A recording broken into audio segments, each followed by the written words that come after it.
What's up, everybody? Watching On Air with Nick Java podcast here on YouTube. I drop content daily. Yeah, man. You guys are looking beautiful. Guys, I got some really good news at the end of this video. So you guys hang around. It has to do with my monetization. All right, guys. So last night, you guys know that we had the JD Vance versus Tim Walz VP debate. JD Vance is Trump's vice president candidate, and Tim Walz will be Kamala Harris's vice president candidate. JD Vance versus Tim Walz, man. CBS, man, they did the same ish that ABC did during the Trump and Kamala Harris debate, to where they actually started fact-checking JD Vance in real time. What? He embarrassed them, and pretty much everybody is saying JD Vance won that debate last night. If you guys disagree, let me know in the comments. It was JD Vance versus Tim Walz. A lot of people on the right, they call Tim Walz Tampon Tim, because he put tampons into boys' restrooms at schools. What? So anybody who wants to know that, that's why they call him that. Me, I don't call him Tampon Tim. But I'm just letting you guys know that's why people call him Tampon Tim. So with that being said, man, just letting you guys know, I saw a question last night during the live stream, and I'm just catching up on some of this stuff tonight once I'm off work. So, all right, guys, let's roll that beautiful bean footage. They would take a step back on the fact-checking and let the VP candidates correct each other, but it only took about 25 minutes for us to get this heated moment. Thank you, Governor. And just to clarify for our viewers, Springfield, Ohio does have a large number of Haitian migrants who have legal status. Temporary protected. Margaret, the rules were that you guys weren't going to fact check. And since you're fact checking me, I think it's important to say what's actually going on. So there's an application called the CBP One app, where you can go on as an illegal migrant, apply for asylum or apply for parole, and be granted legal status at the wave of a Kamala Harris open border wand. Thank you, Senator, for describing the legal process. We have so much to get to, Senator. Those laws have been on the books since 1990. Thank you, gentlemen. The CBP One app has not been on the books since 1990. It's something that Kamala Harris created, Margaret. Gentlemen, the audience can't hear you because your mics are cut. Oh, the audience heard him. Joe Concha is a Fox News contributor, and he joins me now. Joe, CBS's no fact-checking by the moderators rule only applies if candidates stick to CBS's narratives around things like Springfield and immigration. Joe? That's right.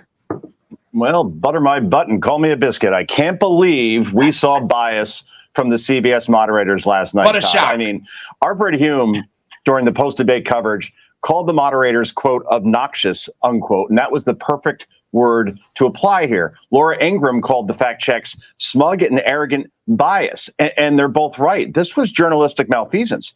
CBS promised the moderators, to your point, were not going to fact check, and then when they did, of course, 3 times, all the fact checks were on JD Vance and none on Tim Walz. But to his credit, as you just showed, JD Vance pushed back and fact-checked the fact-check, yet didn't lose his cool. So if we're all keeping score at home right now, over 2 debates, 8 fact checks for Donald Trump and JD Vance combined during ABC and CBS's debates, respectively. 0 fact checks of Kamala Harris and Tim Walz on the same 2 networks. In case you're wondering about the smug and arrogant bias thing, Todd. I'm shocked. I'm shocked to hear that. But you know what? We both like hockey. You know what this was? This was a 1-on-3 shorthanded situation, and JD Vance scored all the goals. He did, each time. Very impressive by him. I want to get your thoughts on this. ABC anchor Lindsay Davis, if that name sounds familiar, she did one of the debates, you know, the Harris-Trump one, compares Tim Walz's debate performance to Joe Biden's. Listen. Oh, wow. It kind of reminded me of the June 27th debate when Kamala Harris that night said of Joe Biden, it was a slow start, but a strong finish. And that's how I felt that Tim Walz kind of did tonight. You know, to use Tim Walz's own words, I mean, a lot about this debate tonight. It's never good if somebody compares your debate performance to Joe Biden's last one. Woo! That's not good. Was weird. There were uncomfortable, cringy moments. Uncomfortable and cringy, Joe. You heard similar sentiments on CNN and other left-wing media outlets. So my question to you, now that the entire country, not just the Fox News viewer, has seen Tim Walz exposed, will that have any impact on the Harris-Walz ticket and the election in general?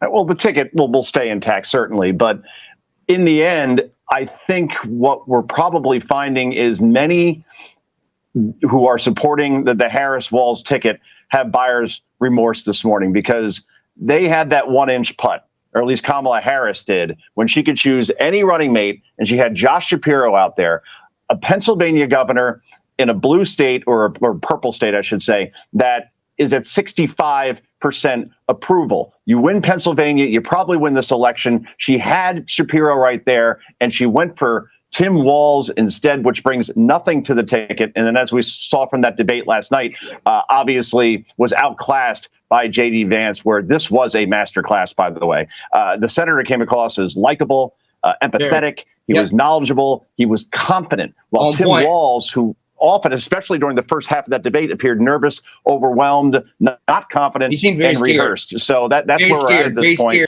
I don't know if this moves the needle that much, and I'll leave it here, Todd, but J.D. Vance, his favorables went up something like 25 points in some polls I saw after this debate. So the Trump-Vance ticket benefited far more from this night, watched by 60 million people, than the Tim Walz and Kamala Harris ticket. Great. And you know what else this debate did? It put to rest all that J.D. Vance's weird nonsense coming from left. Because if that's weird, I'll sign up for weird every day of the week. That's what a president should look like. Joe Concha, thank you much for your time. We appreciate it. What did you guys think of the VP debate last night?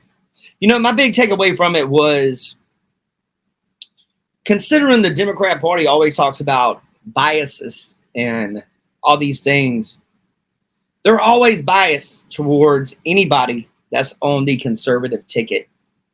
Anybody that does not agree with them, they are 100%. They hate them, man. They hate them. They don't want anything to do with them. They call them all kinds of names. They make up stuff. They lose their cool if you challenge them.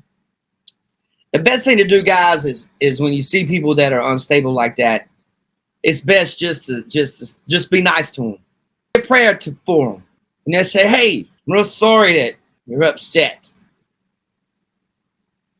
I mean, deep down, you're not, you know. But at the same time, man, what'd you guys think about the VP debate last night, man? How'd you guys feel about it? I thought J.D. Vance killed it. That moment was crazy when he fact-checked the fact-checkers. That was crazy. And, you know, he broke down what that app was that they were talking about, the actual app that people could come in and just like with a swipe of Kamala Harris's pen, like she said in previous videos, man, she's got a lot of power to do stuff. She's just letting all of these migrants in. Hope you guys have a blessed night tonight. You watch On Air with Nick Drop podcast. I do have an announcement for you guys. I am currently sitting at 3,700 watch hours for the year, which I'm excited about. If I can get to 4,000, I reach global monetization to where I can start getting ad revenue. Ad revenue means I can start generating income on all my podcasts and videos on YouTube. Tell you guys something, man. Really appreciate everyone that tuning into these videos, liking, comment, subscribing, and I am going to launch my memberships here soon. You guys do not have to do that. I'm going to launch it for 99 cents a month, and I will be putting out 15 to 17 membership videos per month. That's only available to members, but all you guys really have to do is just come over here to YouTube and watch these regular videos, hang out with me. If you guys want to do a little extra, I got t-shirts to sell. You know, I'm trying to get this off the ground, and it was one of my goals this year. It's looking pretty good, and I want to let you guys know, man, I really appreciate you. Thank you so much. And hey, man, we're almost there, guys. We're almost there, man. Keep them Nick Driver podcasts and them music videos rolling, man. We're almost there, man. We're about 300 hours away. See you later, guys.